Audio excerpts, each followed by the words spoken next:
You've been told that to fix your life you need to speak louder, prove yourself, explain your worth to everyone. But if that were true, why do you feel drained every time you argue? Why do you feel unseen even when you shout? Why does your peace vanish the moment you try to please others? The truth is, silence is not weakness. Silence is power. When you stay silent, when you pull back and turn inward, something magical begins to happen. The noise of the world fades. The weight of other people's opinions slips off your shoulders. And for the first time, you start to hear yourself, the calm voice inside that already knows the way. Buddhism has whispered this truth for centuries. You don't need to chase control.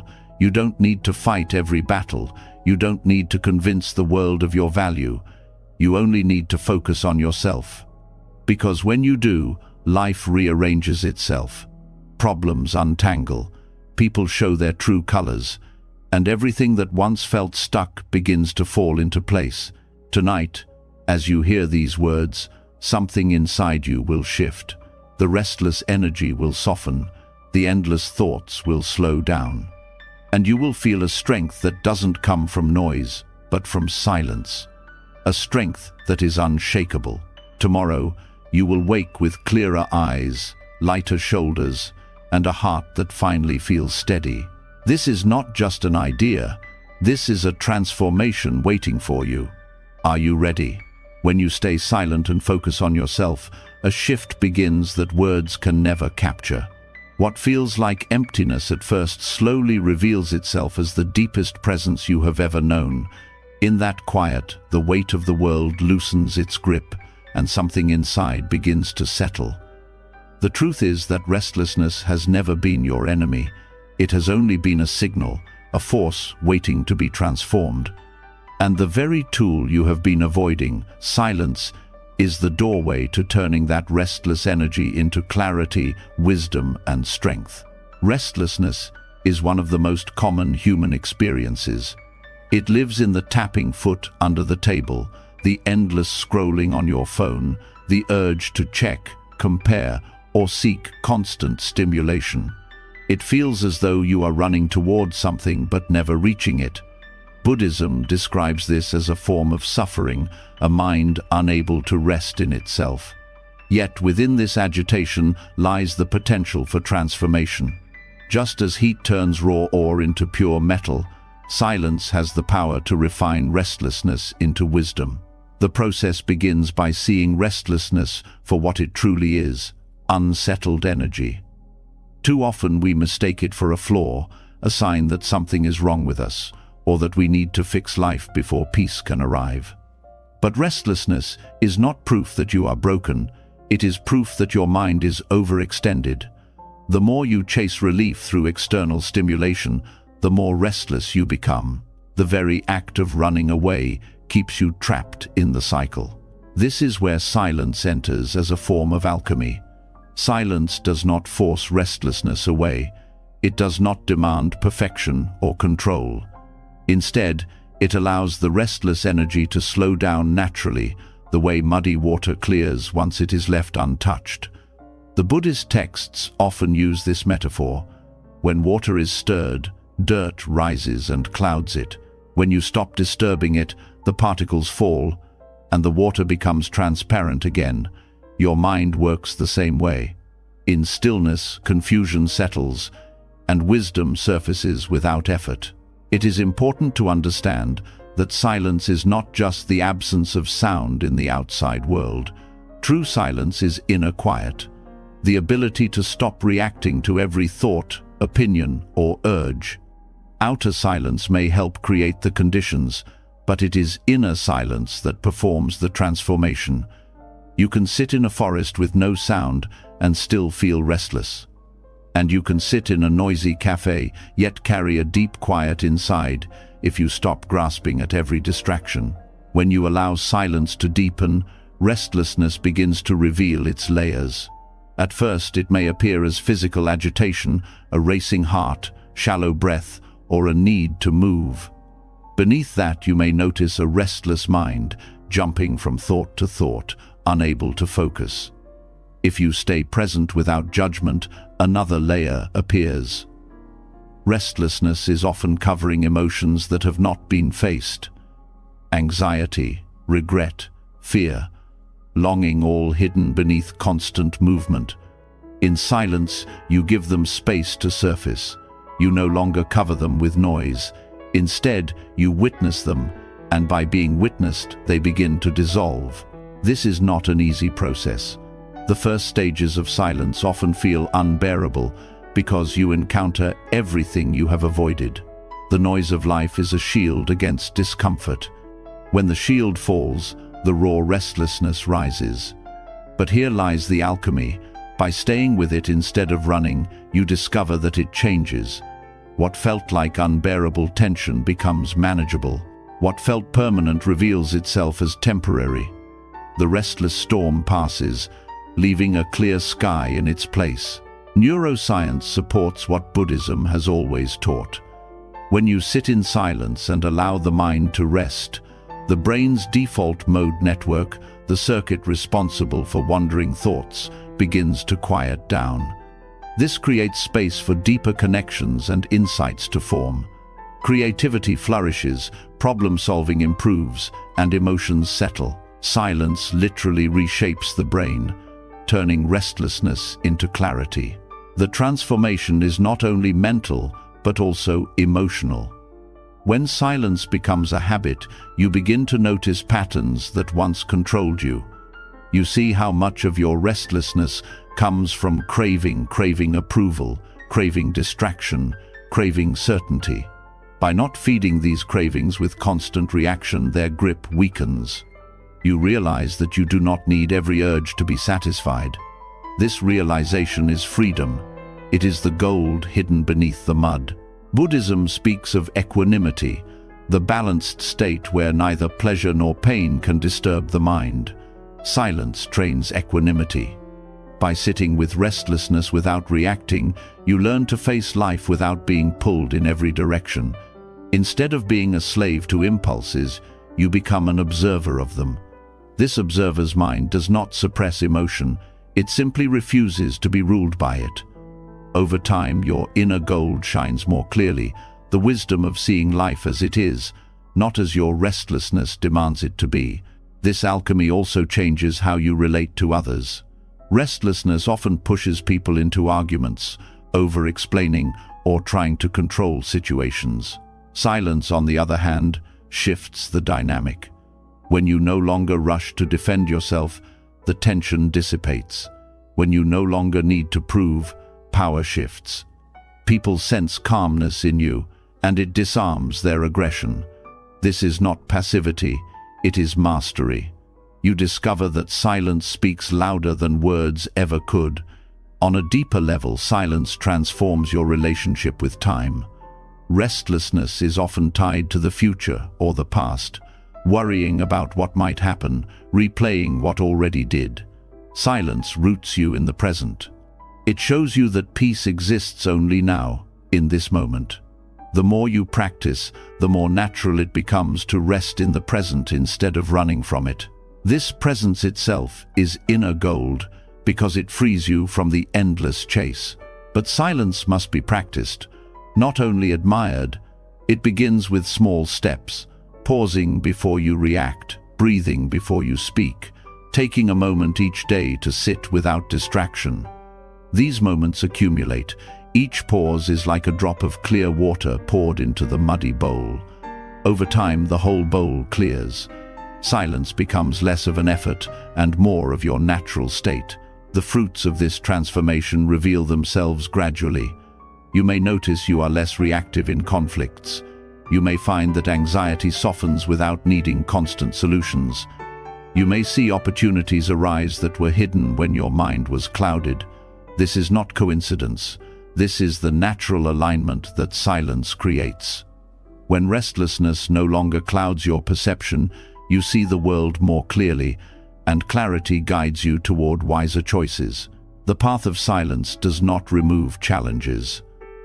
Life will still bring noise, conflict, and uncertainty. But silence equips you with a different way of meeting them. Instead of being consumed by restlessness, you hold steady. Instead of being pulled into chaos, you anchor yourself in calm. This is the transformation of inner gold, not an escape from life, but the strength to walk through it, untouchable by its storms. Over time, the alchemy of silence becomes your greatest teacher. You stop searching for answers outside because you discover that clarity was always inside, hidden beneath the restless mud. You stop fearing stillness because you realize it contains the very wisdom you were seeking in noise. And you stop chasing peace because you understand that silence is peace, available in every breath, waiting for you to notice it. The restless mind once told you that silence was empty, unbearable, even dangerous. Now you see that silence is fullness, a reservoir of strength, clarity, and wisdom. This is the alchemy. What once felt like chaos has become your source of calm.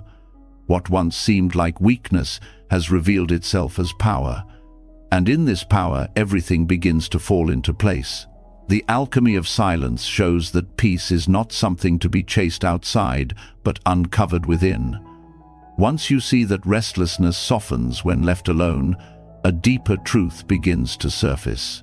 Silence is not only a medicine for the noisy mind, it is also the sharpest tool for cutting through the ego.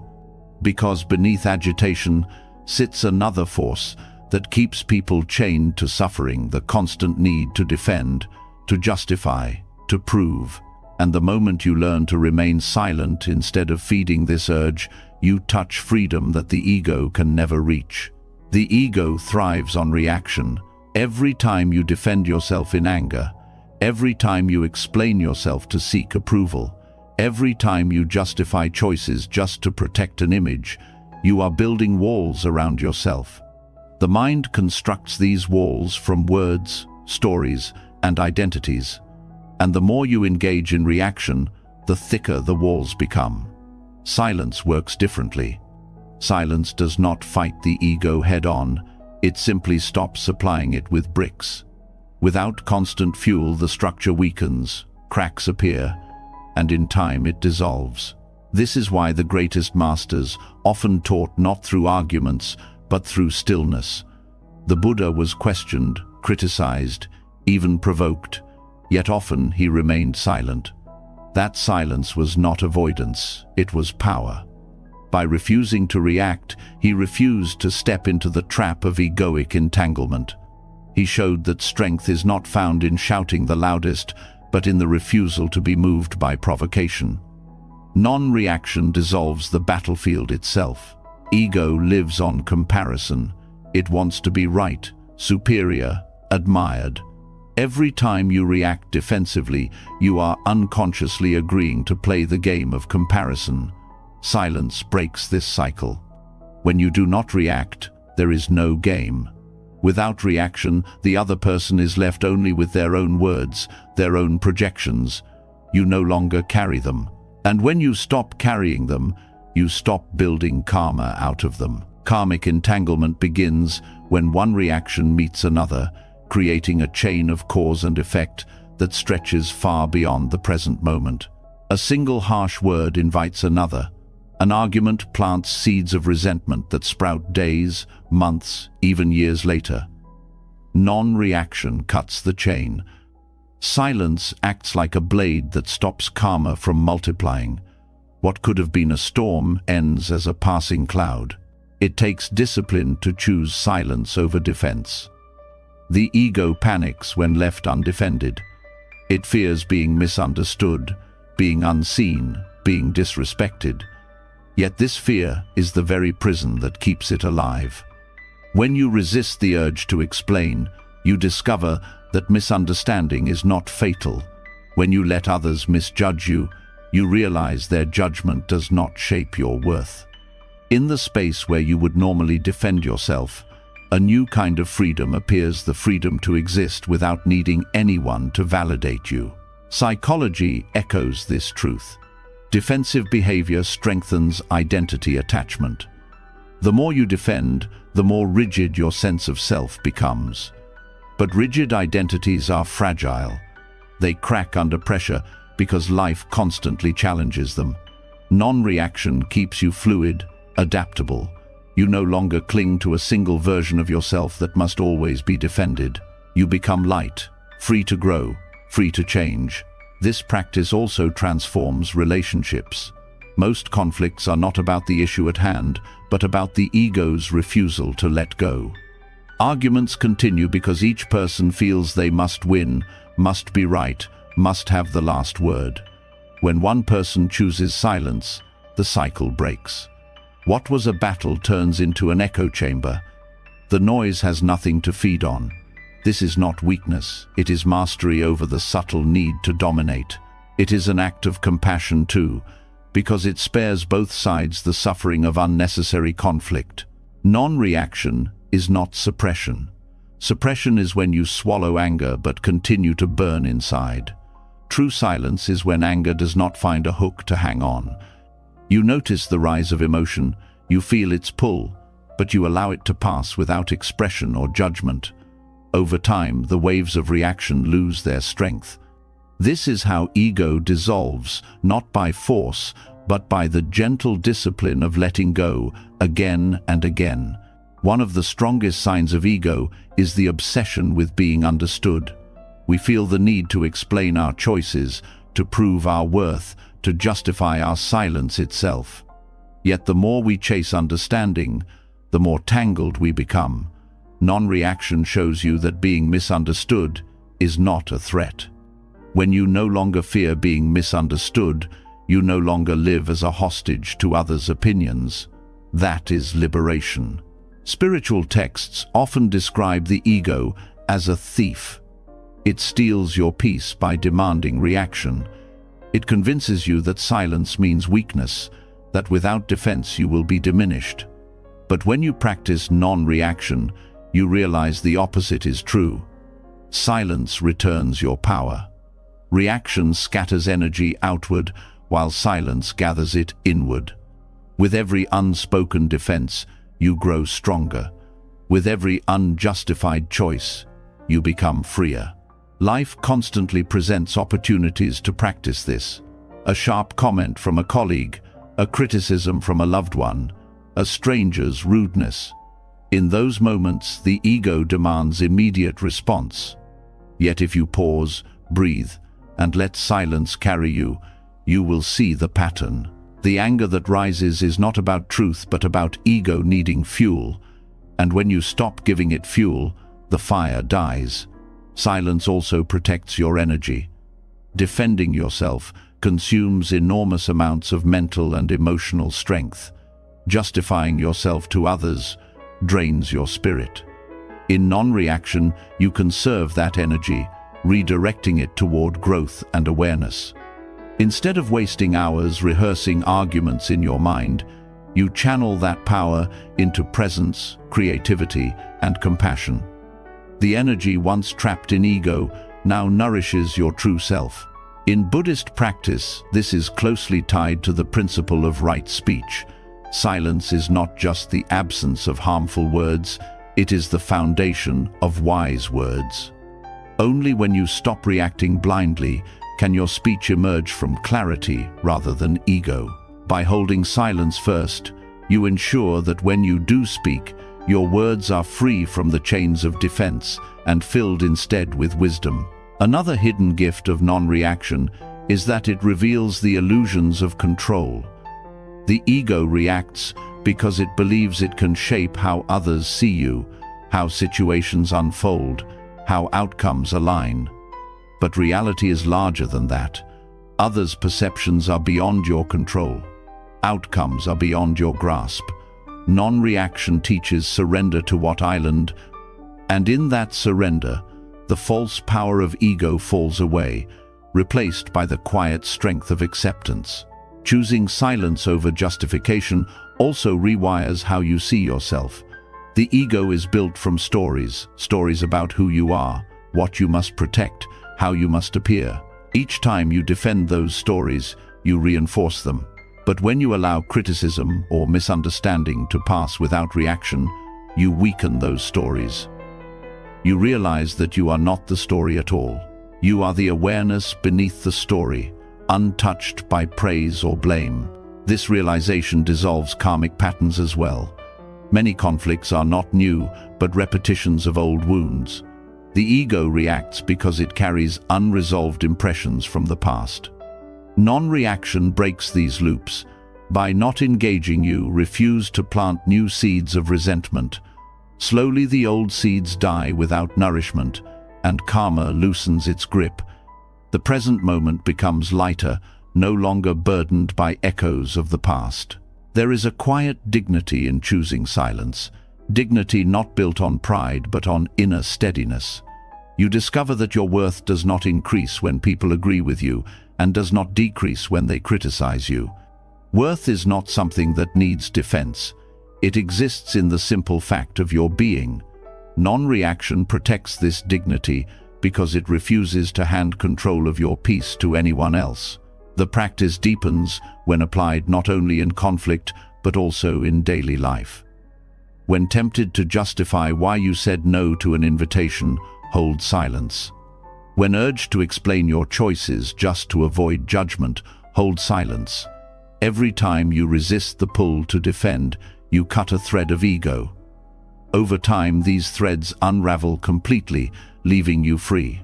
As the ego dissolves through non-reaction, something greater takes its place: authenticity. When you no longer perform for approval or defend against criticism, you begin to act from your true nature.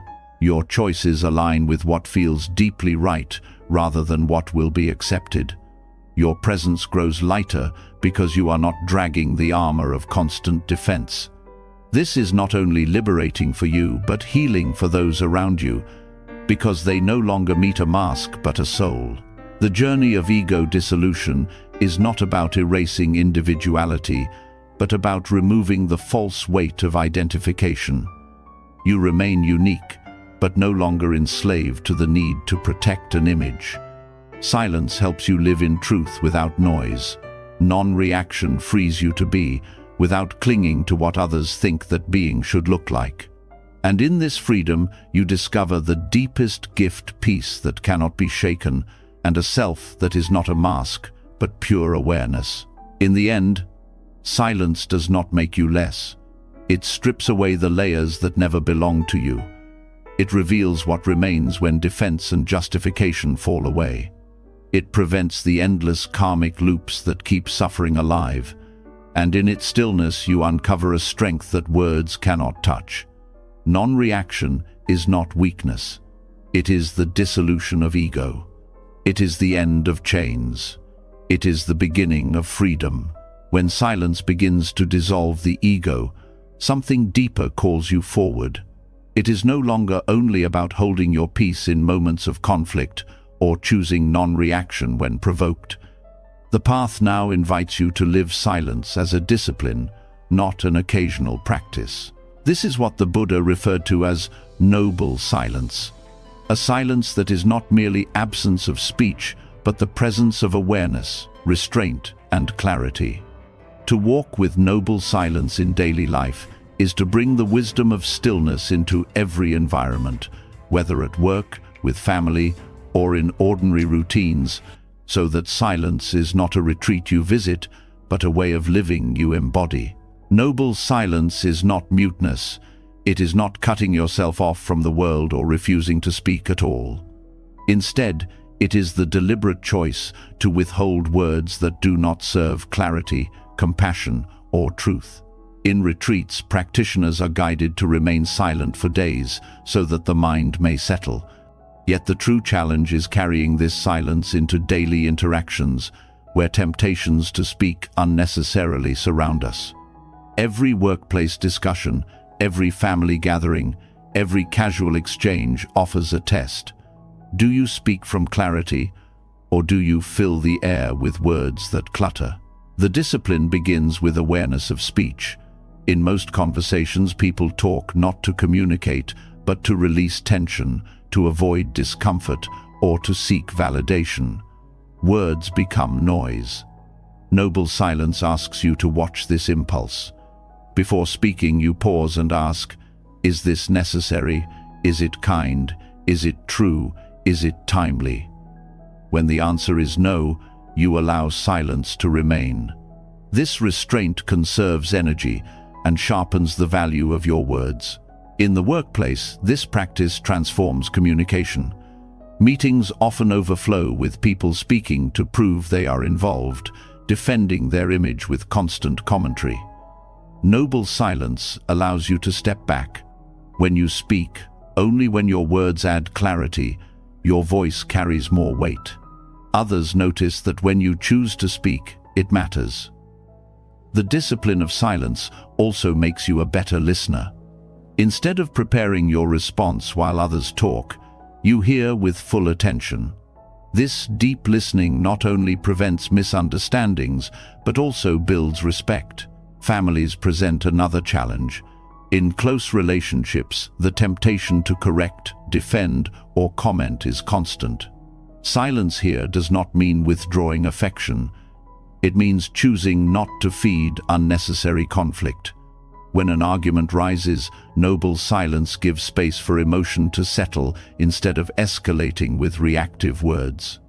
Parents practicing this can transform family dynamics.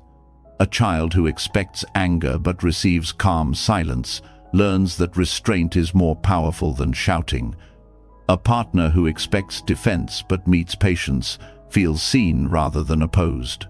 The discipline also applies to casual conversations.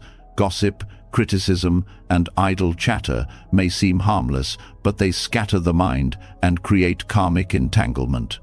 Noble silence trains you to refrain. Instead of feeding gossip with more words, you quietly step back. Instead of adding negativity, you withhold it. This does not make you distant, it makes you trustworthy. People begin to notice that they feel lighter around you, because your silence does not add to the weight of their minds. One of the greatest powers of noble silence is its ability to create space. Most people feel pressured to fill every pause in conversation, fearing awkwardness. Yet silence in dialogue is not empty, it is fertile. In those pauses, reflection arises. True listening happens, decisions form without haste. By being comfortable with silence, you give others permission to slow down too. Conversations become less about noise and more about connection. This discipline also guards against self-betrayal. How often do people say yes when they want to say no, simply to avoid judgment? Noble silence trains you to pause before responding. In that pause, you recognize your true intention. You may realize that silence itself is the most honest answer. Over time, this practice strengthens integrity because your words become aligned with your inner truth instead of shaped by external pressure. Practicing noble silence in modern life requires courage.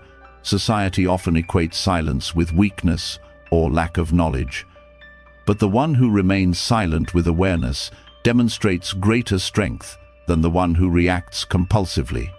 Historical figures known for wisdom often spoke less, not more.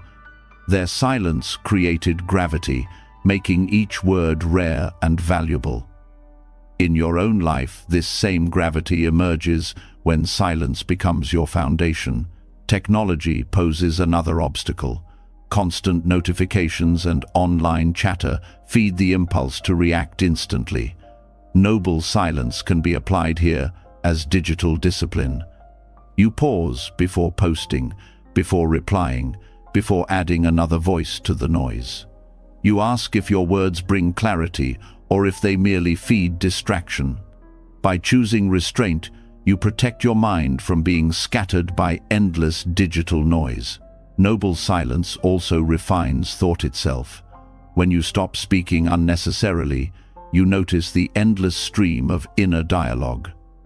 The mind rehearses conversations, debates itself, narrates every experience. By practicing restraint outwardly, you begin to observe the inner chatter too. Over time, silence seeps inward. The commentary slows. Thought becomes deliberate rather than compulsive. This is the deeper dimension of noble silence, freedom from inner noise as well as outer. The discipline has physiological benefits as well. Constant speaking and reacting keeps the nervous system in a state of alertness.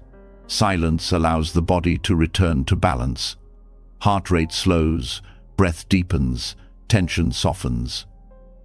Families who practice silent meals together often discover greater calm and connection. Workplaces that allow reflective pauses rather than constant debate cultivate clearer decisions and reduced stress. Silence is medicine for both mind and body. Children learn by example. A household where every frustration is met with shouting breeds more shouting. A household where silence is respected teaches restraint and patience. Parents who model noble silence show their children that not every feeling needs immediate expression. They teach that space can carry wisdom, that listening can be as powerful as speaking. These lessons shape emotional intelligence far more than lectures ever could. Noble silence is also an act of compassion. When you hold back from unnecessary words, you spare others from carrying the burden of your scattered thoughts or harsh reactions. You give them the gift of space. You also protect yourself from regret. Many conflicts arise not from actions, but from careless words spoken in haste. Silence prevents wounds before they form. It is compassion in its most subtle form, the choice to refrain rather than to harm. Yet this discipline does not mean silence always. Noble silence is not avoidance of truth. When words are needed to protect, to guide, to express love, they are offered with clarity. The difference is that now speech arises from awareness, not impulse. When silence is your ground, words become clean, precise, and healing. This is why noble silence is considered noble. It elevates both silence and speech into tools of wisdom. Practical steps help build this discipline. Begin with small moments of silence each day at meals, during commutes, before sleep. Notice the urge to fill space with words, and instead allow silence to remain. In conversations, practice pausing before responding. Let silence stretch without rushing to cover it. Gradually, you become more comfortable with these spaces. At work, set the habit of speaking only when necessary. At home, practice silent listening, giving full presence without interruption. With friends, resist gossip and redirect conversations toward clarity or remain quiet. Over time, the benefits become visible. Relationships grow calmer. Your presence feels grounded. People listen more closely when you do speak. You waste less energy on unnecessary chatter and feel more centered. Your inner world grows quieter as outer restraint trains the mind itself to slow down. This is how noble silence, once a retreat practice, becomes a way of daily living. In essence, noble silence is not about refusing to speak, but about elevating silence to its rightful place. Words lose power when scattered carelessly. Silence restores their value by giving them space. By carrying this discipline into daily life, you protect your energy, strengthen your presence, and bring peace into every environment. Silence ceases to be something rare, practiced only in temples or retreats. It becomes a living practice woven into the fabric of ordinary life. When silence is lived in this way, you begin to see its deeper meaning. It is not just a technique for calm, it is a way of embodying awareness in every interaction. It teaches patience, compassion, and strength. It dissolves unnecessary conflict and cultivates dignity. It nurtures authenticity and protects integrity. In workplaces, it creates clarity. In families, it builds harmony, and within yourself, it opens the door to wisdom. This is the discipline of noble silence, not absence but presence, not withdrawal but mastery, not emptiness but fullness of being. When noble silence becomes a lived discipline, a new understanding reveals itself. You begin to see that holding space, restraining words, and creating clarity are not just for your own benefit. They ripple outward. Your calm changes the room. Your restraint spares others harm. Your silence becomes nourishment for everyone around you. This discovery leads to a deeper truth. Turning inward and focusing on your own growth is not selfishness at all. It is compassion in disguise. By tending to yourself with honesty and discipline, you reduce the suffering you unconsciously spread and open a path for genuine kindness to flow naturally. Self-focus is often misunderstood. Society teaches that focusing on yourself is indulgent, that you must put others first or risk being called selfish.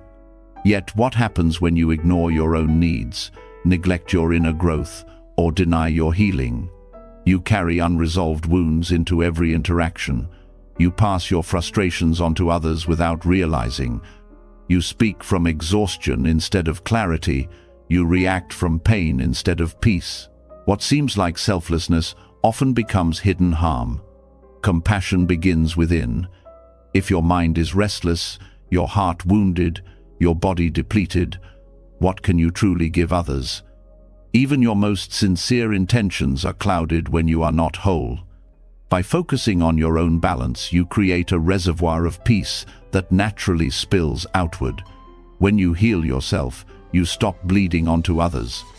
When you discipline your mind, you stop projecting chaos into relationships. Self-focus is the soil from which authentic compassion grows. This does not mean isolation or indifference. It means realizing that you cannot pour from an empty vessel. By tending to your own growth, you become a more stable presence in the lives of others. A parent who cultivates patience within themselves is less likely to pass anger to their children. A partner who learns self-awareness is less likely to project insecurities into the relationship. A leader who practices inner clarity is less likely to spread stress to their team. Self-work is not withdrawal. It is preparation for service that does not harm. The Buddha taught that all beings seek happiness and wish to avoid suffering. Yet much of the suffering people inflict on each other comes not from cruelty, but from unconsciousness. When you carry unhealed pain, you transmit it without meaning to. Silence, reflection, meditation, self-discipline. These are not only for your own liberation, they are acts of compassion because they prevent the cycle of unconscious harm. By focusing on yourself, you break the link between your pain and another's suffering. One of the most powerful aspects of this practice is emotional responsibility. When you take time to understand your anger, sadness, or fear, you stop unloading it onto others. You recognize the emotion as your own work, not someone else's fault to carry. This is compassion in its purest form, choosing not to spread what you have not yet processed. Each time you pause to tend to your inner state instead of reacting outward, you protect others from inheriting your turmoil. Self-focus also means cultivating clarity of intention. Much harm arises not from malice but from acting without awareness.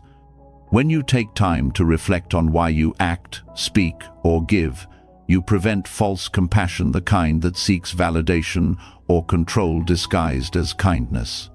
True compassion flows when the giver is free of hidden motives. This clarity only comes when you regularly turn inward and question yourself. Caring for your own body and mind is equally important. Exhaustion breeds irritability, and neglect of health becomes a burden others must bear. By caring for your well-being, you practice quiet compassion. You reduce the weight others might have to carry for you. You allow your presence to be lighter, more joyful, less demanding. Self-focus here is not vanity, but responsibility. The responsibility to maintain yourself so that your presence does not drain those around you. In relationships, this truth becomes clear. People often expect others to fill their emptiness, to heal their wounds, to make them whole. This is a heavy demand, one that creates cycles of dependency and resentment. When you focus on your own growth, you free others from carrying the weight of your unmet needs. Love becomes lighter because it is shared between two whole beings rather than used as a bandage for wounds. This is why the most compassionate gift you can offer a partner is to take responsibility for your own healing. In families, the same principle applies. Parents who neglect self-care often pass stress to children. Children who grow up carrying the unprocessed pain of their parents struggle with burdens that are not theirs. When a parent chooses to focus inward to break their own cycles, they end suffering for future generations. Compassion here is not grand gestures, it is the quiet courage to face your own shadows so your children do not inherit them. Even in workplaces, the principle holds. A leader who has not tended to their insecurities will demand constant validation from their team, creating stress. A colleague who has not processed their frustration will spread it in meetings, lowering morale. But when individuals focus on their growth, when they cultivate inner calm and clarity, they create healthier environments for everyone. Self-focus becomes compassion woven into daily structures of life. This practice also transforms how you serve others. Many believe compassion means sacrificing endlessly, giving until nothing remains. But this often leads to burnout, resentment, or hidden anger. True compassion requires sustainability. By tending to your own growth, you ensure that your giving does not deplete you. A candle cannot light others if it burns itself out. Self-focus keeps the flame steady, allowing you to offer warmth without destruction. Buddhism often speaks of the middle path, avoiding extremes of self-indulgence and self-denial. Self-focus as compassion embodies this balance. It is neither selfish absorption nor blind sacrifice. It is the recognition that caring for yourself is inseparable from caring for others, because the quality of your being shapes the quality of your impact. Every thought, word, and action carries energy. If your energy is restless or wounded, you spread suffering. If it is calm and healed, you spread peace. Self-focus also opens the door to deeper empathy. When you know your own pain intimately, you recognize it in others without judgment.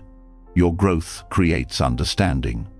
You can hold space for others' struggles without being overwhelmed, because you have tended to your own. This kind of compassion is steady and grounded, not sentimental or reactive. It does not rescue out of guilt, but supports out of strength. Another dimension of this practice is boundaries.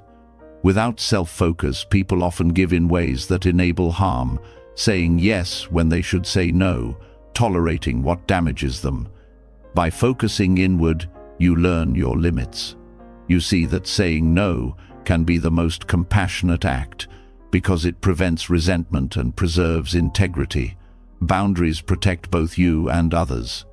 They allow your presence to remain genuine rather than forced.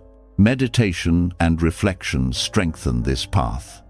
By watching the mind, you see clearly how much suffering arises from your own reactions, projections, and clinging. You realize that your growth is the greatest service you can offer, because every step toward awareness reduces unconscious harm. Each breath of clarity is compassion in action, because it lessens the weight you might otherwise place on others. Even in silence, your self-work benefits others. A mind at peace radiates calm that others feel. A heart at ease offers unspoken comfort. Without saying a word, your presence becomes a refuge. This is compassion without effort. It does not depend on doing, but on being. And it begins only when you focus inward, tending to yourself as carefully as you would tend to a loved one. The world often celebrates outward action while neglecting inner work. Yet history shows that the most transformative figures were those who disciplined themselves first. Their compassion was powerful because it was not tangled with ego or unconscious pain. They served without spreading harm because they had already faced their own shadows. This is the path available to anyone. You do not need grand acts to practice compassion. You need the courage to look within and grow. Ultimately, self-focus as compassion is about responsibility. Responsibility for your energy, your reactions, your healing, your presence. It is the recognition that every unhealed wound you ignore becomes someone else's burden. Every step of growth you take lightens the world around you. By tending to yourself, you break cycles of suffering. By focusing inward, you allow compassion to flow outward, untainted. What begins as silence in the mind expands into clarity of being, and from that clarity arises authentic kindness. You no longer confuse self-sacrifice with love or neglect with humility. You see that the most compassionate gift you can offer anyone is a self that is whole, present, and at peace. And this gift begins with the courage to focus inward, not as selfishness, but as compassion in its truest disguise. When self-focus is finally seen as compassion in disguise, the way you interact with others begins to change. You no longer feel the urge to pour yourself out in order to prove love, nor do you demand that others carry the weight of your unrest. From this foundation of inner steadiness arises a deeper awareness. The most powerful form of communication is often the one that does not rely on words at all. Silence itself becomes a language, one that carries truth more directly than speech and reshapes how people experience you. Silence has a force that words rarely hold. In a world where speech is abundant and noise is constant, silence stands out like a clear night sky after endless storms. It unsettles those who expect reaction, it calms those who feel overwhelmed, and it conveys presence in a way that no phrase could achieve. To practice silence as communication is to recognize that not all truths require words to be real. Some truths are felt in the pause, in the stillness, in the refusal to be drawn into noise. This form of communication begins with listening. Most people listen only to respond, preparing their answer even before the other person has finished speaking. Silence interrupts this habit. By remaining quiet, you create space for the other person's words to unfold fully. That space is felt as respect, as validation, as being truly heard. People leave such encounters not remembering your clever responses, but remembering how deeply they felt seen. Silence communicates presence better than any sentence. Silence also communicates boundaries without confrontation. When someone presses you for reaction, your stillness becomes an answer. When manipulation seeks to pull you into its game, your silence shows you will not play. You do not need to argue, to explain, or to defend. Silence itself is refusal, delivered without hostility. In this way, it protects you while preserving dignity for both sides. In relationships, silence often speaks the most tender truths. A moment of shared quiet between loved ones conveys intimacy beyond words. Sitting together without the need to fill space shows a bond that is deeper than chatter. Silence says, "Your presence is enough." It allows love to breathe, free from the pressure of constant verbal reassurance. This type of silence is not distance, it is closeness distilled to its purest form. In conflict, silence becomes transformative. Arguments thrive on reaction, on escalation, on the volley of words. When one person holds silence, the momentum falters. The argument loses fuel. Silence communicates that you refuse to be dragged into cycles that only deepen division. It does not deny your perspective, but asserts your choice to value peace over victory. Over time, this practice reshapes the dynamics of conflict, making space for understanding instead of endless defense. Silence is also a radical equalizer in power dynamics. Those who rely on dominance often use words as weapons, interrupting, lecturing, asserting authority. When you answer such energy with silence, the balance shifts. The absence of reaction unsettles the aggressor. They can no longer feed on resistance. The very act of not speaking becomes a statement of strength. Leaders throughout history have understood this, wielding silence not as passivity but as presence that demands attention. Another dimension of silence as communication is its role in truth-telling. Words can be manipulated, twisted, or misunderstood. Silence leaves less room for distortion. A pause, when asked a dishonest question, a refusal to participate in gossip, a withheld opinion. When others seek validation, all communicate more truth than spoken explanations. Silence allows reality to speak for itself. In this sense, it is not empty but full of integrity. The practice of silence also reveals authenticity. Many people use words to hide, to present masks, to create illusions. When you hold silence, there is no mask to maintain.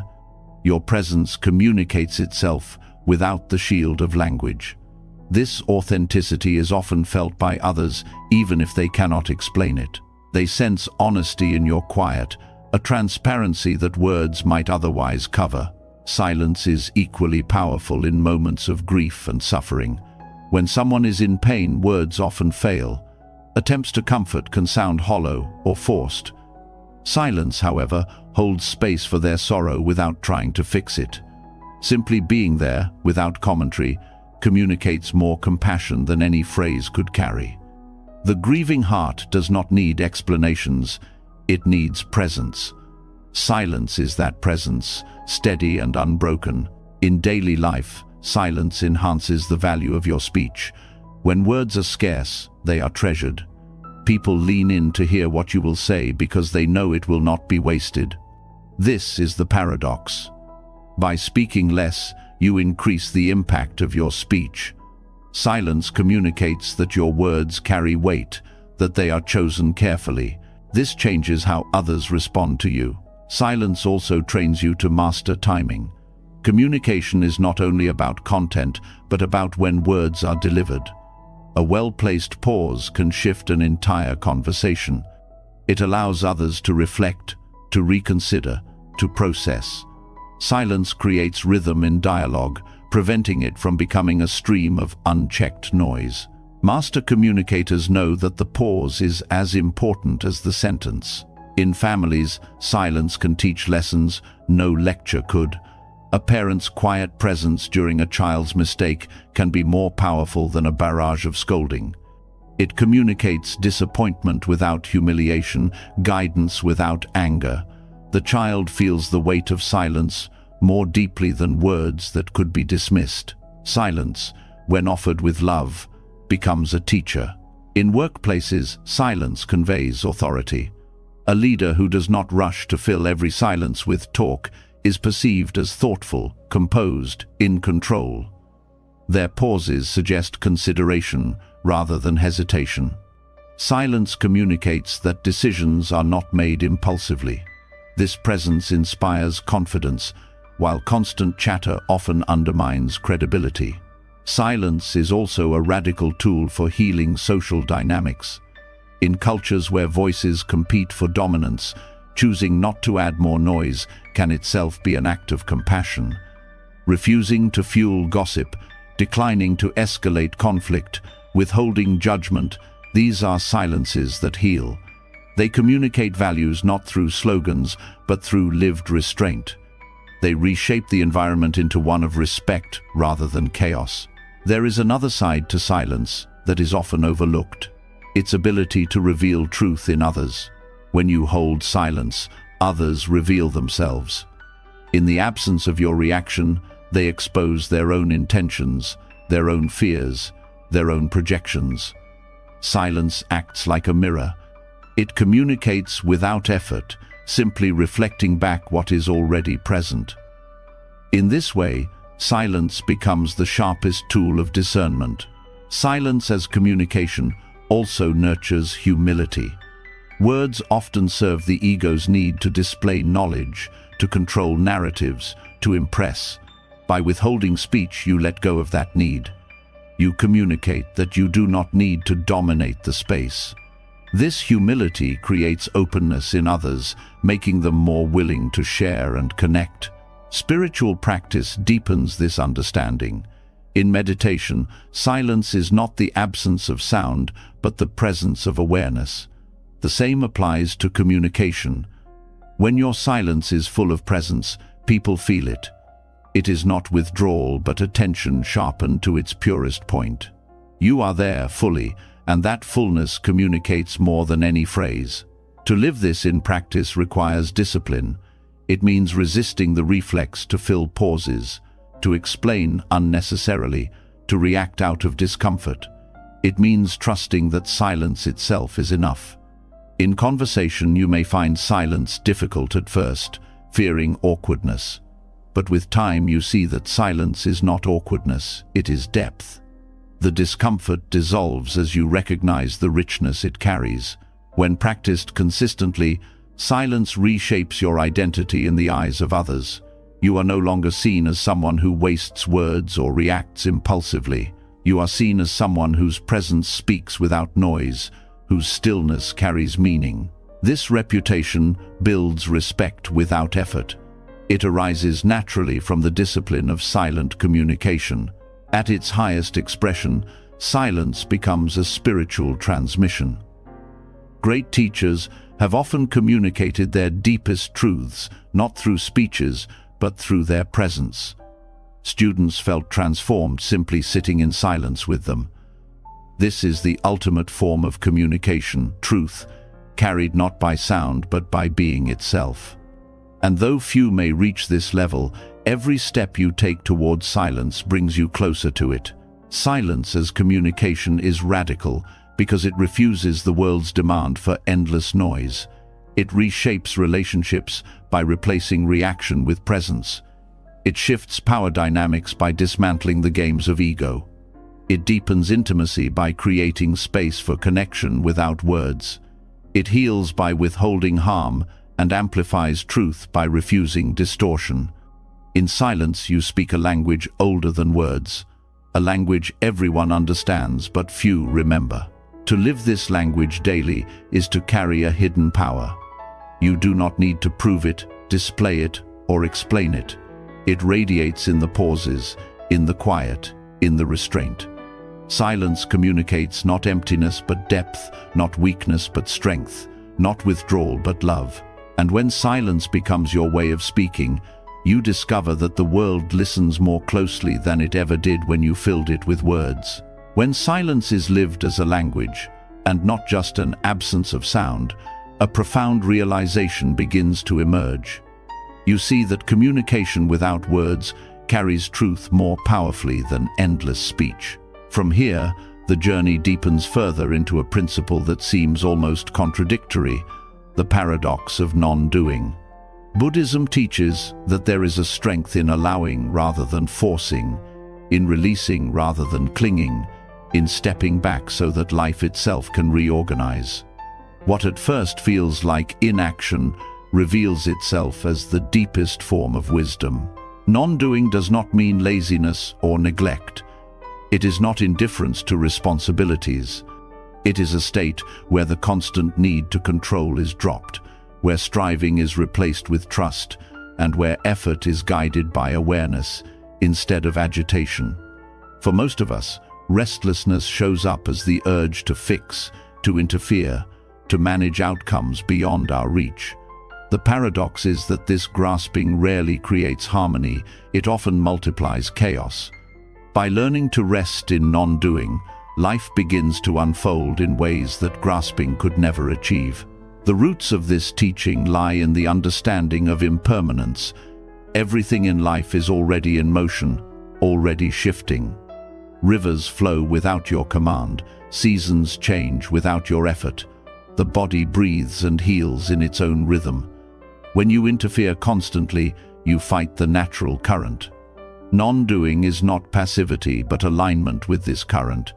It is stepping into harmony with the way things already move, trusting that reality has its own intelligence. This principle becomes clear in the smallest acts. When you let a wound heal without picking at it, the body's wisdom restores itself.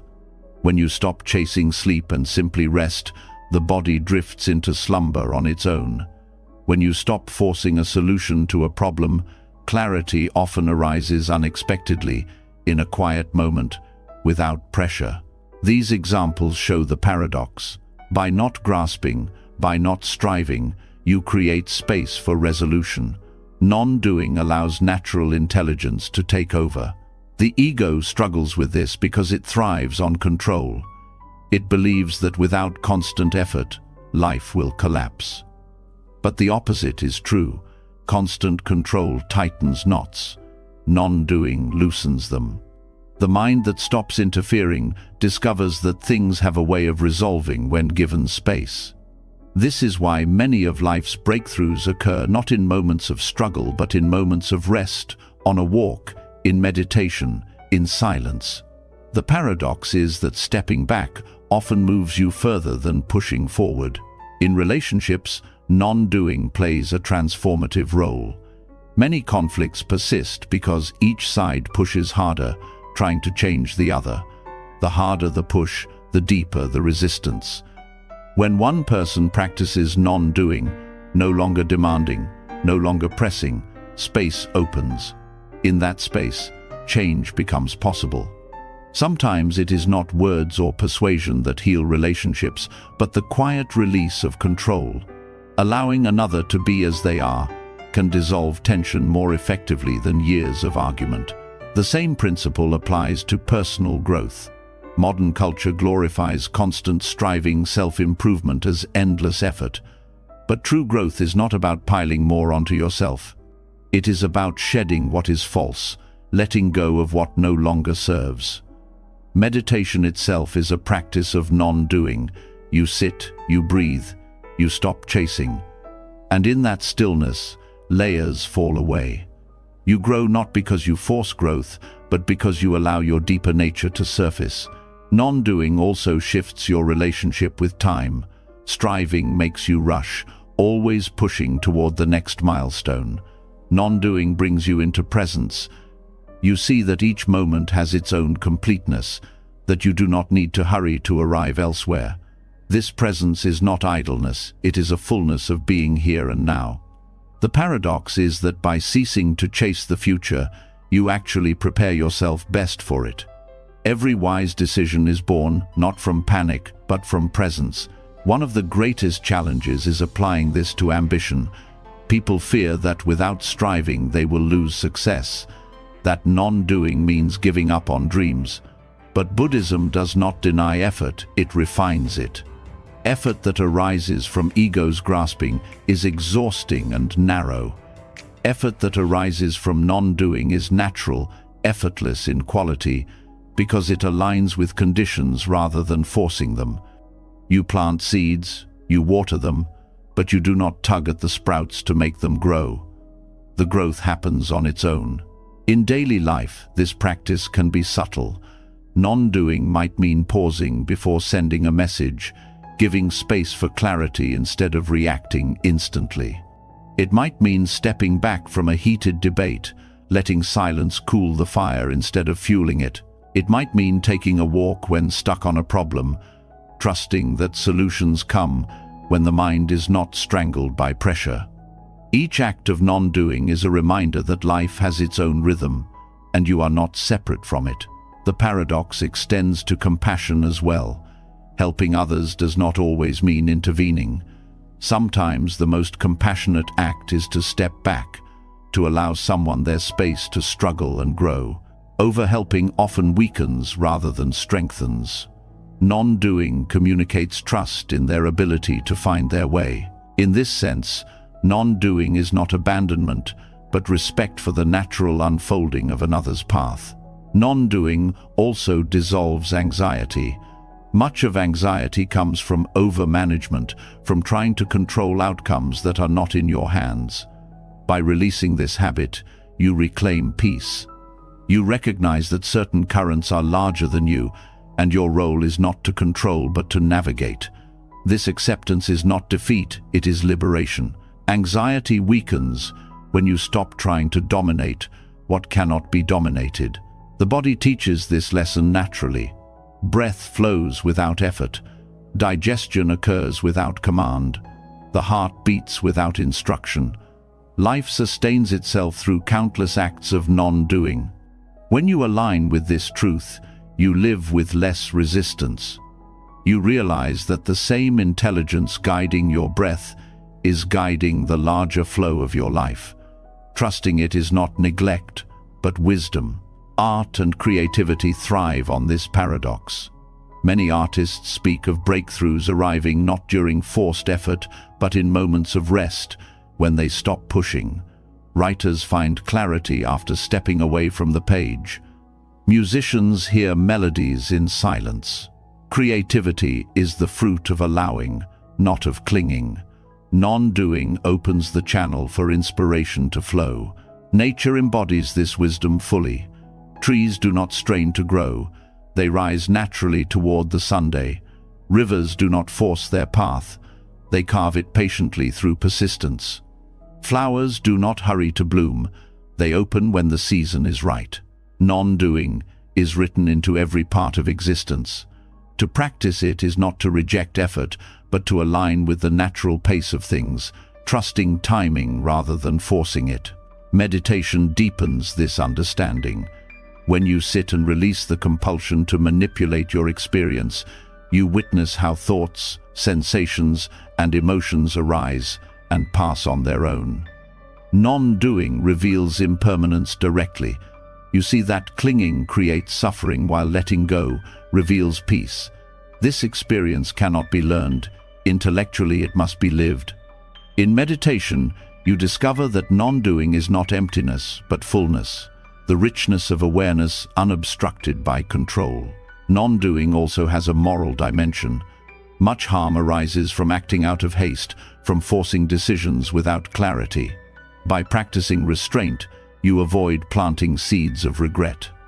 You allow situations to unfold until the right action becomes clear.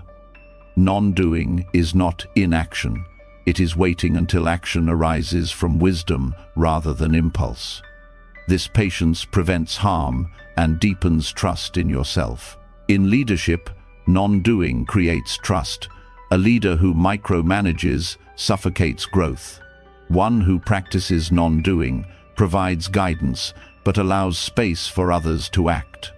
This space empowers creativity, responsibility, and initiative.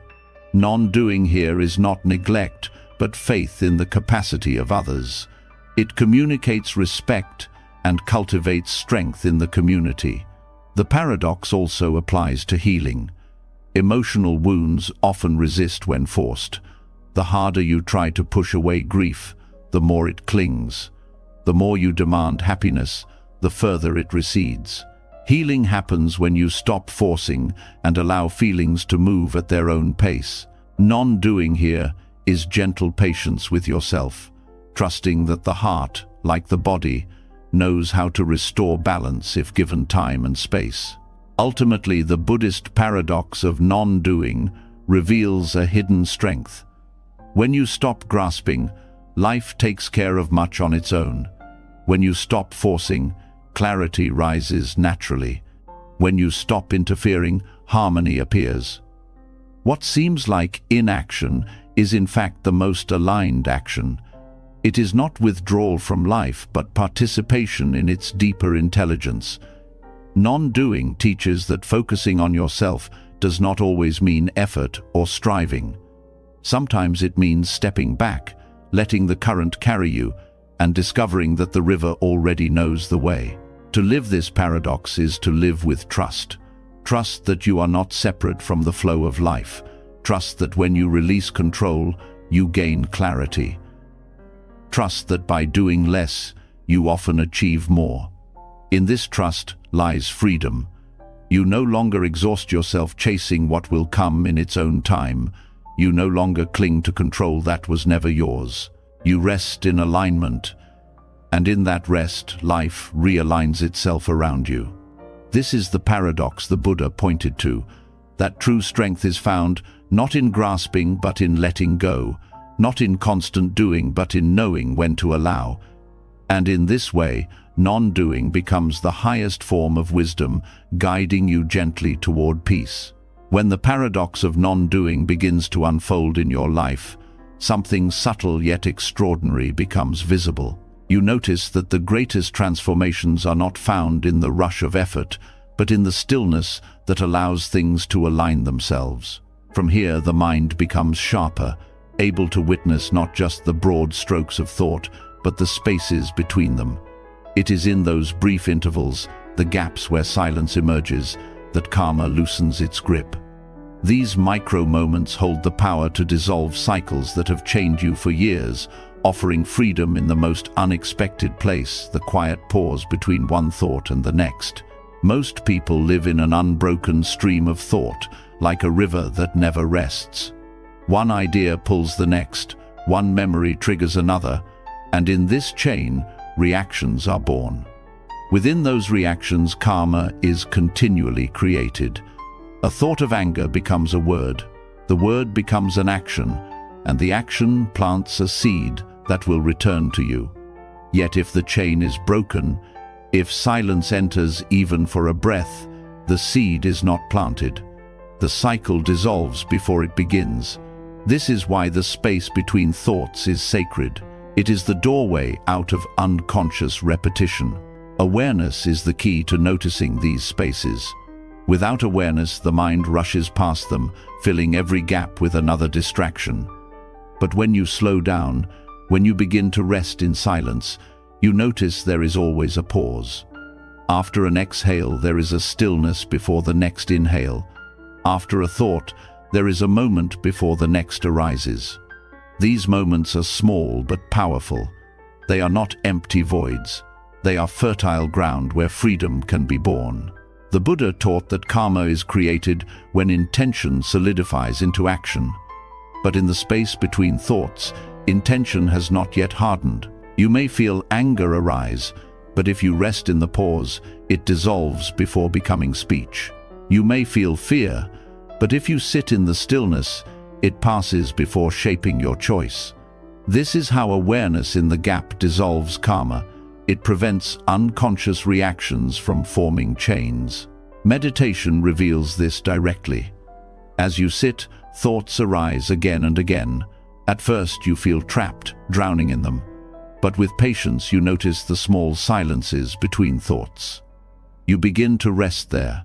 Instead of chasing every idea, you allow them to pass. The more you train, the more these spaces expand. They become wide enough to hold awareness itself. In this awareness, you see thoughts as passing clouds rather than commands. The grip of karma weakens because you no longer follow every impulse. These pauses are also places of renewal. When you rest in the space between thoughts, you experience a clarity untouched by past or future. For a brief moment, you are free from memory and expectation. You are not the roles you play, not the stories you repeat, but pure awareness. This awareness is not bound by karma because it does not cling. It sees without grasping. It feels without attachment. Each time you rest here, you step outside the wheel of cause and effect. In daily life, this practice becomes invaluable. Consider the moment before you reply to criticism. If you rush, words of defense or anger pour out, planting new seeds of conflict. But if you pause, even for a breath, you see the thought of defense arise and pass. In that silence, you choose differently. The space between thoughts becomes your shield, protecting you from entanglement. This is not suppression. It is freedom. You are no longer a slave to impulse, but master of your own energy. The spaces also reveal the impermanence of thought itself. Every idea, no matter how powerful, fades. Awareness of the gaps shows you that thoughts are not continuous, not as solid as they appear. This recognition dissolves the illusion that your mind defines you. You are not the stream of thoughts, but the awareness that notices the gaps. Karma depends on identification. When you believe you are the thought, you act it out. When you see you are the awareness, the cycle breaks. Over time, the pauses grow longer. You find yourself resting in silence, not only during meditation, but throughout the day. Walking, eating, listening, you notice moments where the mind does not rush. These micro moments accumulate into a new way of being. Instead of reacting unconsciously, you respond with clarity. Life becomes lighter, not because problems vanish, but because you no longer bind yourself to them through compulsive thought. This space also nurtures compassion.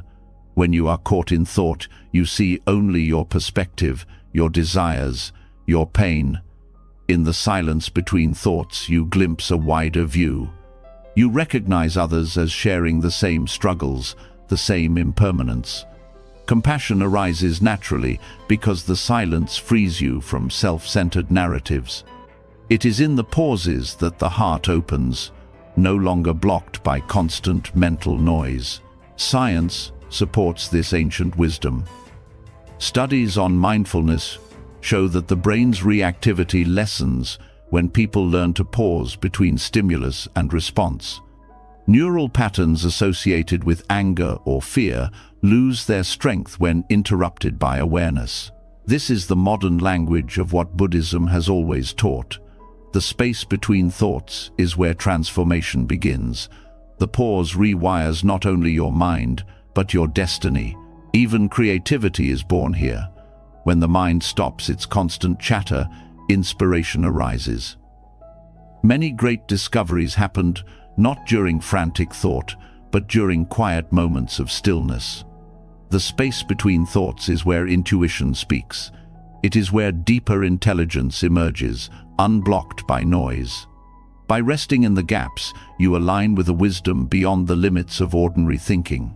The discipline of living with awareness of these spaces requires patience. The mind resists silence, rushing to fill every gap. At first, the spaces seem too small, too fleeting. But every time you notice one, you strengthen your capacity. The more you rest in them, the more they reveal. Eventually, you discover that the space is not small at all. It is vast, limitless, the true nature of mind. Thoughts come and go within it, like birds crossing the sky, but the sky itself remains untouched. This recognition dissolves the deepest layers of karma.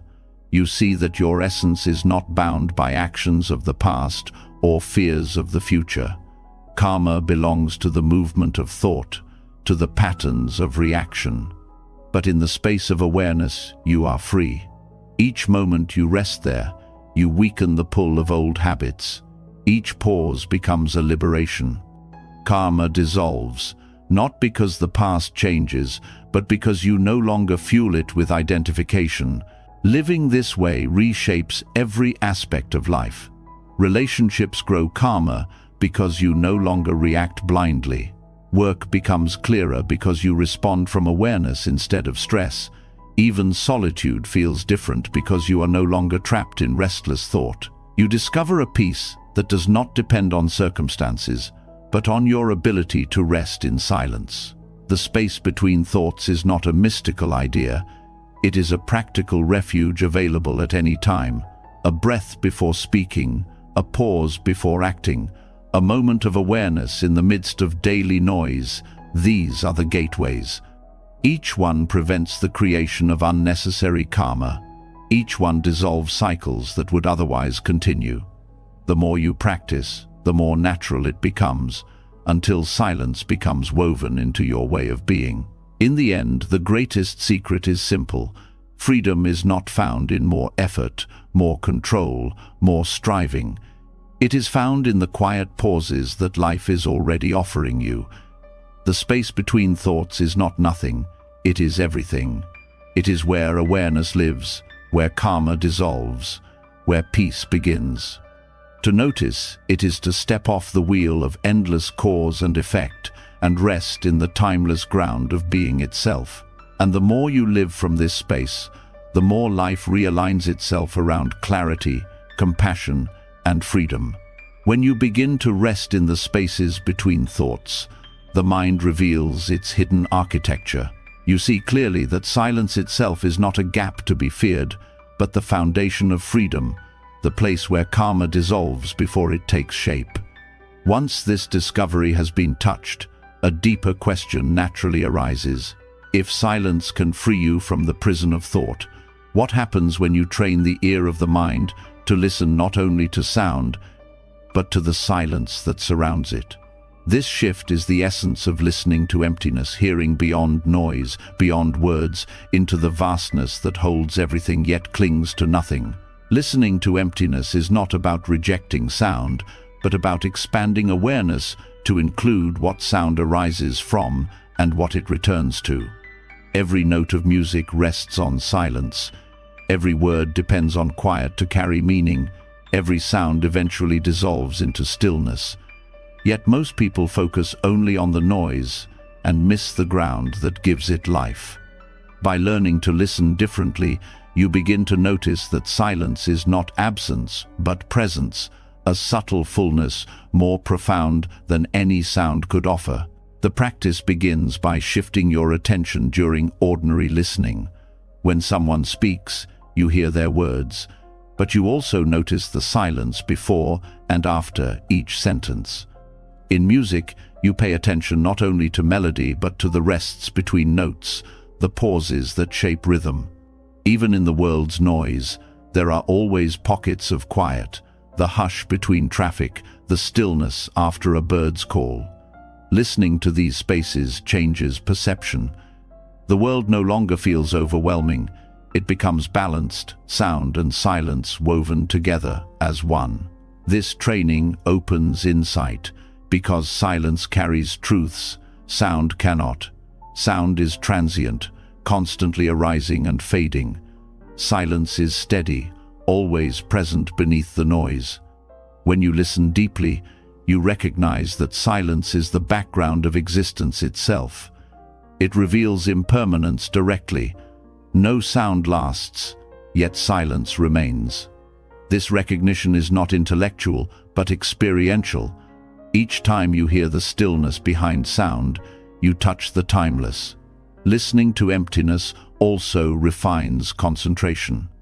The mind normally jumps from sound to sound, grasping at words, evaluating, judging. But when you anchor awareness in silence, distraction weakens. You no longer chase every noise but rest in the space that holds them all. This steadiness trains the mind in equanimity. Instead of being pushed around by pleasant or unpleasant sounds, you remain centered in the silence that is unchanged. In meditation, this practice becomes a doorway to profound calm. You sit, and instead of fighting with thoughts or chasing stillness, you open the mind to listening. You hear sounds around you without clinging. You notice the silence beneath them. Slowly the focus shifts from content to context, from noise to the field in which noise arises. This field is vast, open, and clear. By resting there, you discover that the mind itself is like space, boundless, empty of solidity, yet able to hold everything. This realization transforms how you relate to the world. In conversations, you no longer rush to fill silence. You listen beyond words, sensing meaning in pauses, in what is unsaid. You discover that true communication is not only in speech, but in presence. Silence speaks of sincerity, of trust, of authenticity. When you train yourself to hear emptiness, you connect with people at a level deeper than language. Listening to emptiness also dissolves reactivity. Harsh words lose some of their sting when you notice the silence they are suspended in. Praise does not inflate the ego as easily. When you recognize it arises and passes like every other sound. By listening to the silence between, you weaken attachment to both criticism and flattery. Life becomes lighter, not because sound ceases, but because you are no longer bound by it. The practice has practical effects in stressful environments. In busy workplaces filled with chatter and demands, listening to emptiness provides a refuge. Even in the middle of noise, you can shift attention to the stillness between sounds, a reminder that beneath chaos there is always space. This perspective calms the nervous system, lowers reactivity, and restores focus. It is a portable sanctuary available anywhere. In families, this awareness deepens intimacy. A parent who listens not only to a child's words but to the silences that follow shows genuine presence.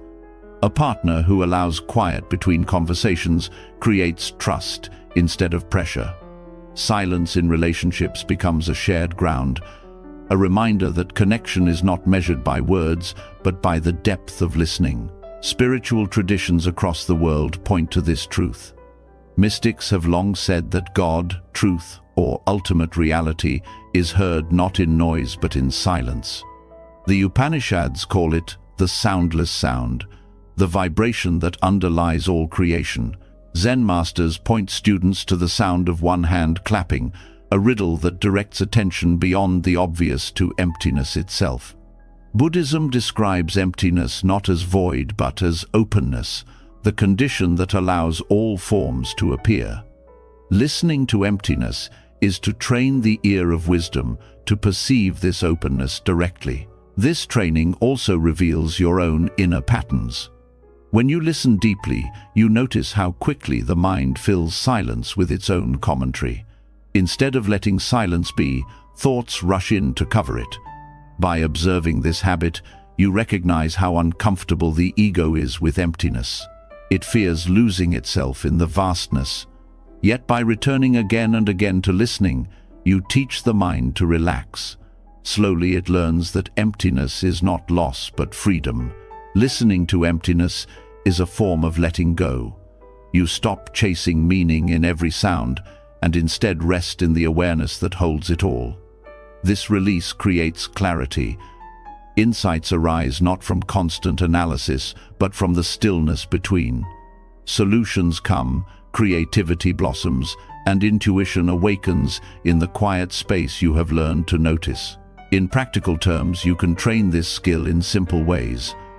Throughout the day, pause and notice the silence before a sound, the stillness after it.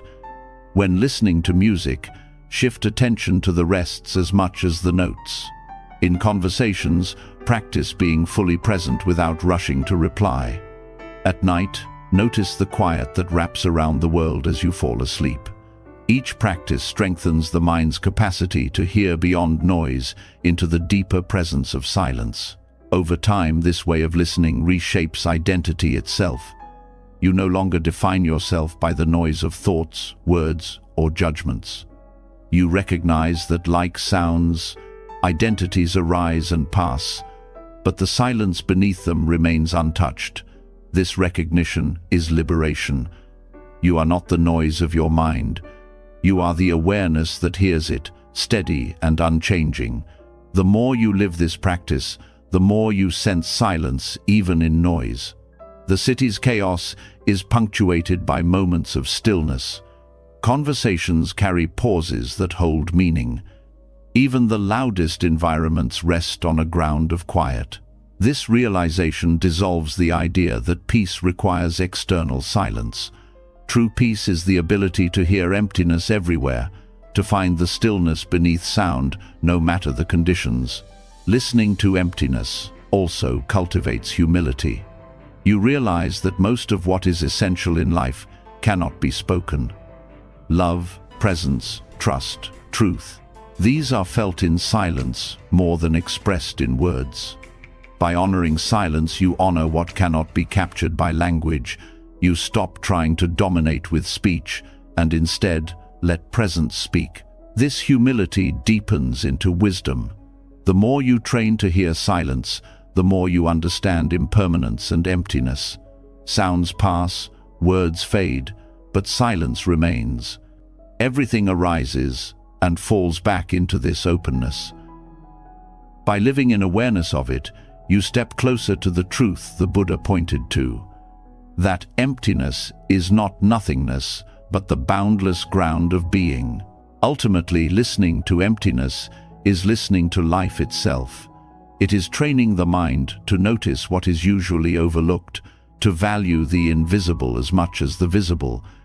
It is a discipline of presence, a refinement of awareness, and a path to freedom.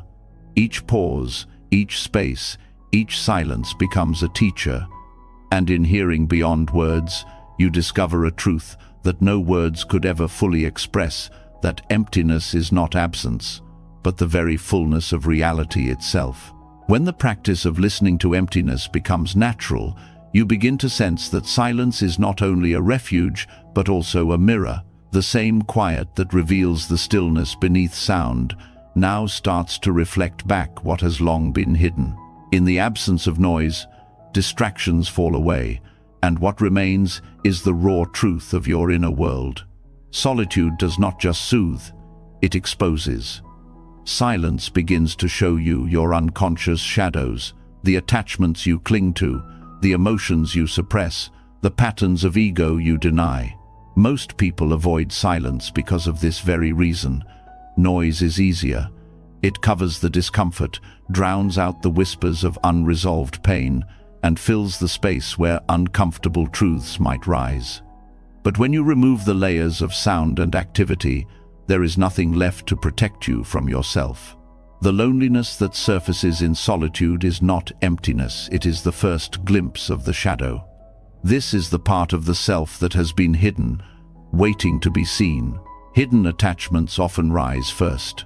You may notice how restless you become without a phone, a television, or constant interaction. The urge to reach for distraction is not random. It reveals how dependent you have become on external stimulation for comfort. The silence shows you the craving. You begin to see the attachment not as something harmless, but as a chain that binds your attention. Each time you sit without reaching, the craving becomes visible, and in that visibility lies the chance for release. Suppressed emotions also emerge in solitude. Anger you thought had vanished reappears. Grief you buried resurfaces. Fear you denied becomes loud in the quiet. These emotions were never gone. They were simply pushed beneath the noise of daily life. Silence removes the cover, and suddenly the weight you carried unknowingly becomes clear. Though uncomfortable, this is healing. By facing the emotions directly, without distraction, you allow them to move and dissolve, instead of remaining trapped in your body and mind. The ego, too, reveals its patterns in silence. When there is no one to impress, no one to argue with, no audience to maintain, you notice how much of your identity depends on external validation. You may feel unease, as though without others watching you do not exist. This is the ego's fragility exposed. Silence shows you the subtle ways you create stories about yourself, how you constantly narrate your importance, how you build images to feel secure. Alone and quiet, those images crumble, and the raw truth of impermanence surfaces. This reflection is not punishment, it is a gift. Without the mirror of silence, the shadow remains hidden, shaping your life unconsciously. Attachments drive your choices. Suppressed emotions leak into relationships. Ego tendencies create conflict, and yet you do not see the cause. Solitude brings light to these hidden forces.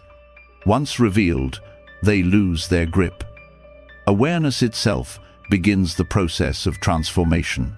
The process can feel overwhelming at first. Sitting alone in silence may bring waves of discomfort, even fear. The urge to escape can be strong, yet if you remain steady, something shifts. You begin to realize that what arises in silence cannot destroy you. It is simply the truth asking to be seen. Each time you face it without running, you build resilience. Over time, what once felt unbearable becomes a path of liberation. Buddhist practice calls this insight into the nature of the self. The shadow is not an enemy, but part of the illusion of a fixed identity. Attachments show how much you cling to impermanent things. Suppressed emotions reveal the cost of avoidance. Ego tendencies expose the false belief in a permanent self. By facing these truths in silence, you see through the illusions that create suffering. The shadow becomes teacher. This reflection is not limited to formal meditation. It happens in daily life whenever you create space for solitude. A walk alone without music, sitting quietly at the end of the day, or simply pausing in the midst of activity. Each moment of silence has the potential to reveal what you have ignored. If you resist filling these spaces, the mirror begins to work. You start to see patterns that have shaped you for years without awareness. In relationships, this self-examination is crucial. Many conflicts are not caused by others, but by your own shadows projected outward. Anger toward a partner may be rooted in old wounds, not their actions. Jealousy may arise from insecurity, not reality. Silence shows you this. By facing your own shadow, you prevent it from spilling onto others. This is compassion in its truest form, not harming others with the parts of yourself you have refused to face. The mirror of silence also reveals subtle habits of thought. You may notice a tendency to replay conversations, to construct arguments, to anticipate criticism. These habits drain energy and perpetuate cycles of suffering. Alone and quiet, you see them clearly, and once seen, they begin to lose power. You realize that much of your suffering is self-created, sustained only by unconscious repetition. The recognition itself weakens the cycle. This work requires courage. To face suppressed pain and ego illusions is not easy, but silence provides the safest ground for this work. Unlike the outside world, silence does not judge. It simply reflects. It shows what is there without distortion. Your task is to remain present, to witness without turning away. This witnessing is itself healing. The shadow loses its power when it is brought into the light of awareness. Over time, the fear of silence fades. What once felt threatening becomes liberating. You see that your attachments can be released, your emotions can be felt and let go. Your ego does not need constant reinforcement. Silence becomes less of a mirror for pain and more of a mirror for truth. You begin to recognize the depth of your being beyond the shadow. What remains is clarity, strength, and peace. The wisdom of solitude has been known by sages across traditions. They retreated not to escape the world, but to see themselves clearly. In caves, forests, and deserts, they met their shadows face to face. Their insight came not from running, but from sitting still long enough for the truth to reveal itself. This same path is available in daily life. You do not need mountains or temples, only the willingness to sit in silence and let the mirror show you what is there. The deeper you go, the more you understand that the shadow is not separate from light. Attachments, suppressed emotions, and ego tendencies all arise from the same source, the mind grasping at impermanence. By seeing this clearly in silence, you transcend the struggle. You no longer fear what arises. You recognize that every shadow is simply a call to awareness. The mirror reflects, you see, and in seeing, you are free. Silence as a mirror is both challenge and blessing. It strips away illusions, it confronts you with what you have hidden, and it demands honesty. But it also offers the possibility of liberation no external teacher can give. By facing yourself fully, you dissolve the forces that unconsciously drive your suffering. Solitude is not emptiness, it is clarity. And in that clarity, you find the strength to live authentically, free from the shadows that once ruled from the dark. When silence reveals the shadow, you begin to see how much of life is shaped by unconscious clinging. Attachments, suppressed feelings, and ego illusions all surface, showing how deeply you rely on external anchors for identity and comfort. Yet as these truths come into the light, another question arises. How do you live in the world once you recognize the grip of attachment? Do you retreat completely, cutting ties to avoid suffering? Or do you stay engaged and risk being pulled back into old patterns? The Buddha's answer was the middle path: detachment without isolation. It is the art of withdrawing inwardly while remaining connected outwardly, a balance that keeps you free without turning you cold. Detachment in this sense is not indifference. It does not mean rejecting life, avoiding people, or refusing to care. It means loosening the grip of need. When you are detached, you can love without clinging, work without being consumed, and live without being enslaved by every rise and fall. Isolation pushes others away, but detachment brings you closer in a healthier way. You connect not because you need constant validation, but because your presence is whole. This practice begins with awareness of how attachment shapes behavior. In relationships, attachment often hides behind the word love. You may believe that caring means holding tightly, controlling outcomes, or expecting others to complete you. But silence and self-reflection reveal the truth. This is not love, but dependency. Detachment does not diminish love. It purifies it. When you stop clinging, affection becomes freer, respect deepens, and the bond is lighter. Love becomes an offering, not a demand. In daily life, detachment also transforms how you relate to possessions and success. The world constantly tells you that identity is tied to what you own or achieve. The more you grasp, the more fear arises, fear of loss, fear of failure. Detachment is not rejecting wealth or goals, but relating to them without chains. You can work hard, create, and enjoy, but you do not collapse if things change. You remain steady, whether praised or criticized, whether fortune rises or falls. This steadiness is the fruit of inward withdrawal without outer rejection. The middle path is essential because extremes create imbalance. Complete withdrawal into isolation may protect you from pain, but also cuts you off from the richness of human experience. Total immersion in the world without detachment leaves you enslaved by its ups and downs. The Buddha warned against both extremes. The middle path teaches that freedom comes not from running away, but from walking through life with balance, engaged yet unbound. In practice, this means cultivating an inner space that is untouched, even while you move through noise and responsibility.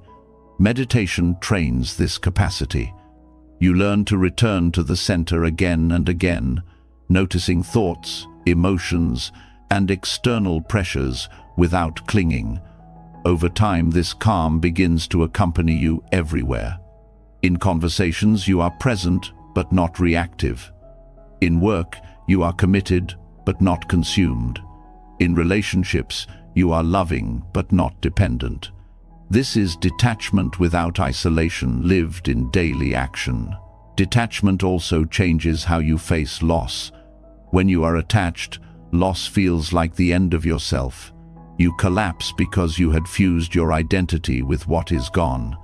Detachment allows grief to flow without destroying you. You mourn but do not lose your center. You acknowledge impermanence without resisting it. This does not make you cold, it makes you resilient.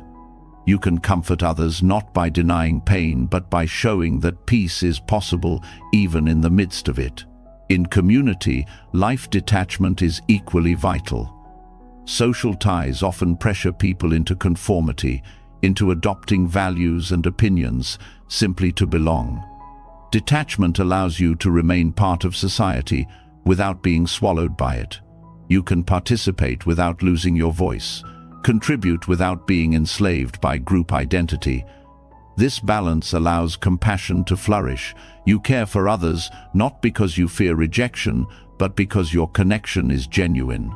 The practice also prevents burnout. Many who serve others fall into exhaustion because they attach their worth to constant giving. Detachment teaches you to serve without clinging to results. You act from compassion, not from the need to be needed. You give fully, but when the outcome is not as hoped, you release it. This protects your energy and allows your service to remain sustainable. Detachment without isolation also transforms how you listen. When you are attached to being right or being seen, conversations become battles of ego.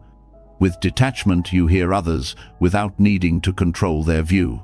You respond with clarity, but without compulsion to dominate. This creates respect and openness.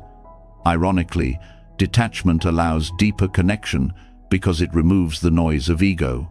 The discipline requires honesty. Many claim detachment while secretly hiding behind isolation.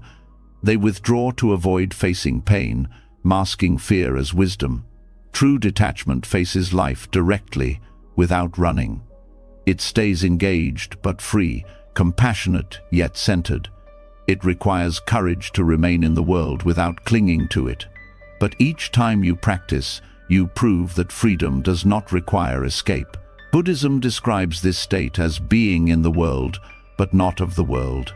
Like a lotus that grows in muddy water, yet remains unstained, you live among conditions but are not bound by them.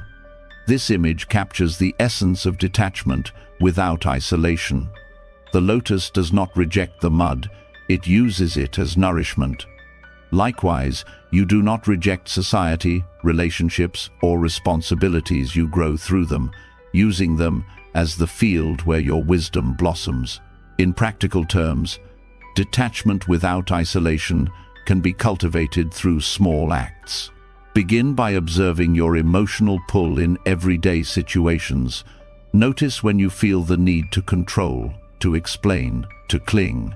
Instead of acting on it, pause, create inner space. In relationships, allow others to be as they are, without demanding constant reassurance. In work, focus fully on the task, but release attachment to results. In possessions, enjoy them, but remember they are temporary. Each act strengthens the habit of engagement without chains. Over time, this practice reshapes your life. Relationships feel lighter, responsibilities less heavy, successes less intoxicating, losses less devastating. You discover a steadiness that is not dependent on circumstances. People sense your presence as calming, trustworthy, authentic. You are connected, yet free. This freedom is not cold detachment, but warm balance, allowing you to love more deeply because you no longer cling. The path of detachment without isolation is not about leaving the world, but about meeting it differently. You no longer mistake impermanent things for permanent security. You no longer confuse clinging with love or constant striving with meaning. You walk through society with open hands, willing to give and receive but not enslaved by either. This is the middle path, the balance that brings both freedom and connection. In the end, the lesson is simple yet profound. You do not need to retreat to mountains to be free. Freedom is cultivated in the heart, in the ability to withdraw inwardly while remaining present outwardly. Detachment without isolation is the art of living fully engaged in the world while rooted in a center that nothing can shake. It is the strength to care without clinging, to act without grasping, to belong without losing yourself. And it is in this balance that the beauty of the middle path reveals itself as the way to peace. When detachment without isolation becomes part of your life, you start to see how freedom and connection can coexist. You remain present in relationships, in work, in society, but no longer chained by the weight of constant craving or fear. This balance naturally leads to another insight. True transformation is not shaped by the loud choices everyone sees, but by the quiet, invisible decisions you make each day. It is not the declarations of what you will become that carve your path, but the silent self-discipline that no one applauds.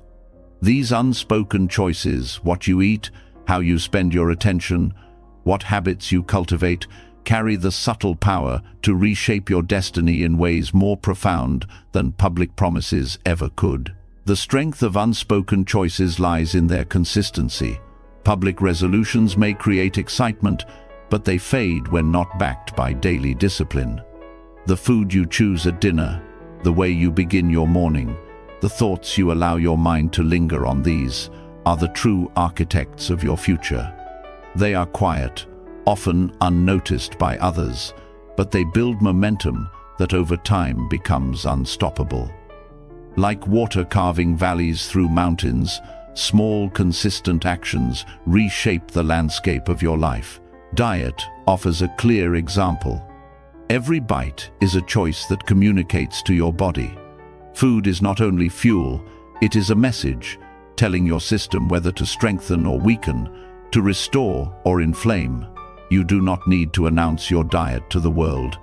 The quiet decision to nourish yourself with balance is itself a discipline that transforms how you feel, think, and act. Over months and years, this silent practice shapes not only health, but also clarity of mind and steadiness of emotion. The body becomes a vessel aligned with awareness, Habits extend this principle. They are often invisible to others, yet they determine the quality of your life. The choice to rise early, to read instead of scroll, to pause before reacting, these small acts accumulate silently. No one praises you for resisting distraction, but each time you do, you strengthen focus. No one notices when you refrain from gossip, but each time you hold back, you preserve dignity and trust. These are the quiet victories that build character. They may never be announced, but their power is felt in the life they create. Attention is perhaps the most subtle yet powerful field of unspoken choice. Where you place awareness shapes everything. To feed constant distraction is to scatter your life force. To direct attention with care is to concentrate your energy into clarity and purpose. Choosing not to dwell on negativity, choosing to focus on gratitude, choosing to observe rather than react. These are silent acts of discipline. They require no declaration, but over time they determine whether your mind becomes a sanctuary or a battlefield. The Buddhist path has always emphasized the unseen over the seen. It is not outward displays of spirituality that free you, but the quiet discipline of the mind. Meditation itself is a practice of unspoken choice, choosing to sit, to breathe, to observe rather than follow thoughts. Each session may seem small, yet the cumulative power reshapes the structure of your consciousness. Destiny is not in grand gestures, but in repeated choices to return to awareness again and again. These silent disciplines also protect you from the traps of ego. Public declarations often serve to inflate identity, telling others what you plan to do, creating an image of discipline without embodying it. Unspoken choices bypass this trap. They are not about image, but reality. You eat quietly, you rise consistently, you focus silently. The ego does not grow because there is no audience. Instead, transformation happens from within, steady and authentic. This principle applies equally in relationships. Loud promises of loyalty or change mean little without consistent silent action. Choosing patience instead of irritation, respect instead of dismissal, presence instead of distraction, these daily acts build trust far more than words.